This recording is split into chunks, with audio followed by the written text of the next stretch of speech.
As police comb through the evidence from a string of BB gun shootings across San Diego, we take some of that surveillance image to an expert who quickly reveals more clues. A brand new reality series is about to drop the spotlight on the San Diego Zoo. We're very excited for that kind of exposure to share the passion and the work we do, whether it's for the animals here in the zoo or our conservation around the world. We go inside for a behind-the-scenes look and what the series might mean for the city. Thunderstorms spread over part of the county today. More could be possible throughout the week. While not everyone saw the rain and the lightning, just about everyone is feeling that humidity out there as tropical weather takes over San Diego. Our meteorologist Angelica Campos is here with why the humidity is gripping the area tonight. Yeah, it's incredible. Our deserts are just as humid, or pretty close to it, to the coastal areas. Usually this time of the year, in order for that to happen, you need monsoonal moisture, and that is exactly what's streaming around the county. You can see the dew points depicting the amount of humidity we have available right now. When dew points go above 60 degrees, it's getting pretty uncomfortable, and everyone is pretty much there with the exception of Alpine 55 degrees and 59 in Palmer Mountain. This is what it looked like for most of the afternoon with scattered thunderstorms over the mountains and deserts. Now, just a few leftover drops of moisture over the area, but we do expect conditions to ramp up again as we head into tomorrow and the next couple of days with that monsoonal flow remaining in place. Temperatures right now averaging at 90 degrees in Ramona, 90s also in El Cajon, and around 79 degrees in Chula Vista. But of course, as we factor the humidity, it feels much hotter outside. It is uncomfortable, and that is actually something we're expecting tonight into tomorrow. The overnight hours will stay warm and humid, and temperatures will not be dropping anytime soon. Angelica, thank you. And with the heat and humidity in mind, CAL FIRE is warning mountain communities like Julian to stay alert, preparing for the threat of those dry lightning strikes. Our 10 News anchor Vanessa Van Hefty has the warning.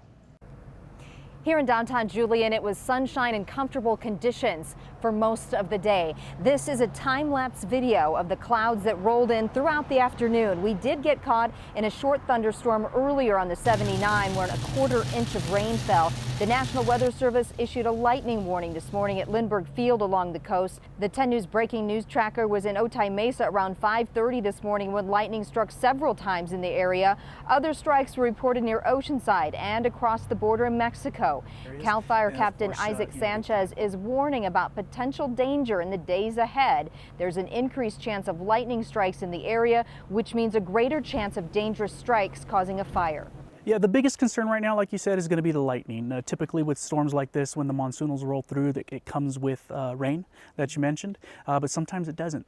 And so if a lightning strike does hit, and what we call a dry lightning strike with no rain associated with it, obviously that can certainly turn into a concern for us. Flooding is also a concern. The fire department here in Julian is offering free sandbags. In Julian, Vanessa Van Hefty, 10 News. And here in the Live Center, I do have a breaking news update to a story I first told you about at 5. A missing teenager from Encinitas has been found. They were searching for her. They last saw her here at Moonlight Beach. That's where her family reported her missing. However, the sheriff's department told us that she was found in San Marcos. Unclear what she was doing there or how she got there, but at last check, sheriff's officials did tell us that her family was on their way to pick her up. So some good news there, good news to update you on here in the Live Center. I'm Melissa Messiha, back to you. Very happy to hear it the way we wanted it. Thank you, Melissa. These new surveillance images could be the key to cracking a month-long spree of BB attacks in the San Diego area.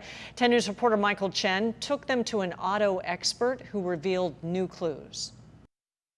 Dozens of BB attacks. Smacking noises like glass breaking. Homes, vehicles, even people targeted by BB shots. From downtown to National City to Coronado, where police just released this image of a suspect car from a weekend shooting spree. Immediately notice in this photograph is the very flattened roof line. Roman Beck has worked as an accident reconstruction expert for 2 decades. After taking a close look at the image, he quickly pulls up a possible match. We're looking at a first generation Chrysler 300, 05 to 2010. Beck points out the similarities. This is called the C-pillar. Narrow at the top and flares out. Also, both have scrunched front passenger and rear windows, and this. So see this flare around the wheel well. Add it all up. On a scale of 1 to 10, how confident are you? I would say about an 8 or 9. We also showed him other images. These 3 cars slowing down during one of the shootings this weekend in Paradise Hills. The lighting is a problem, but the second car, a white one, Relatively similar wheel size. bears some similarities to the one in Coronado, but only a 4 or 5 on the confidence scale. Another piece of video comes from Pacific Highway, a shooting at a Vespa shop. So with this surveillance video, the lighting is okay, but there are some other challenges. Because of the frame rate and vehicle speed, Always dealing with a rather blurry image. it does appear over the past month there are many different vehicles. Detectives have yet to say which shooting sprees are linked. Michael Chen, 10 News. Fascinating. And again, Beck believes that the Coronado vehicle is a white Chrysler 300 from 205 to 210. And if you have any information, please call Coronado Police. Pretty telling clue. The president's new policy that will speed up deportations is now in effect. That means more undocumented immigrants will get deported without ever stepping foot in court. Critics say that violates their right to due process. Homeland Security officials say fast-track deportations will now apply to anyone in the country illegally less than 2 years. That timeline had previously been within 2 weeks of arrival. The immigration officer themselves makes the determination that this person is subject to expedited removal, and they make an order right then and there. Homeland Security officials say the move will free up beds in detention centers and reduce a backlog of immigration cases in court. The ACLU and the American Immigration Council say they will sue to block the policy. The trial is underway for the woman accused of killing the mother of a 4-year-old child in a wrong way DUI crash. It happened in 4S Ranch in December of 2016. Prosecutors say Alexandria Bain had a blood alcohol level about 4 times the legal limit when the crash happened. They say she hit Sarita Shakya head-on, killing her. Bain is charged with murder and gross vehicular manslaughter while intoxicated. The victims of these so-called bolder-than-most rapists were not allowed in the courtroom during a hearing to determine whether to release the convicted sex predator. A judge stayed Alvin Quarles' release in March, but has been barring the public from attending those hearings. Those he victimized say that they want to be in the room when the next chapter of his fate is revealed. It pisses us off because it's just like, we have the right to know. You know, we have the right to know. I mean, if they let him out, we have the right to know why they let him out. Quarles was convicted for a series of sexual assaults involving 14 different victims in 1989. He qualified for parole in 2014 after serving about 25 years, but the DA's office committed him to a state mental hospital. Firefighters quickly put out a small brush fire in central San Diego this afternoon.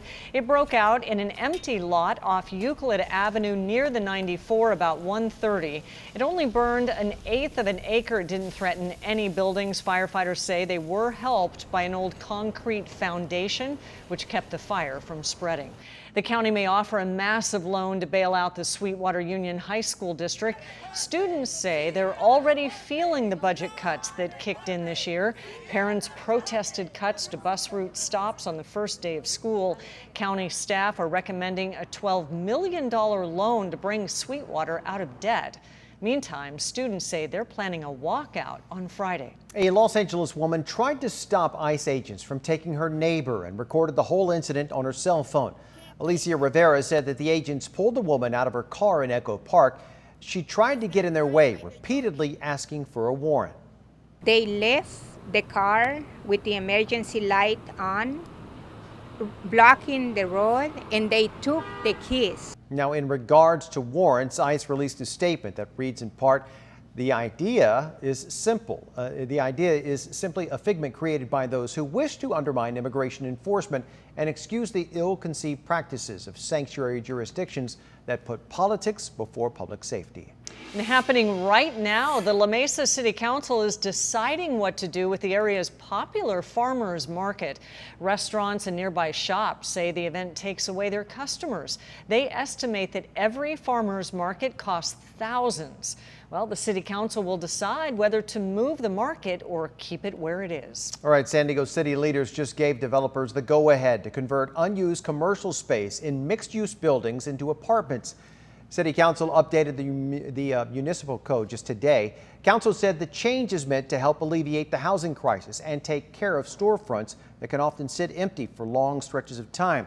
That new rule does only apply to empty commercial space on the ground floor.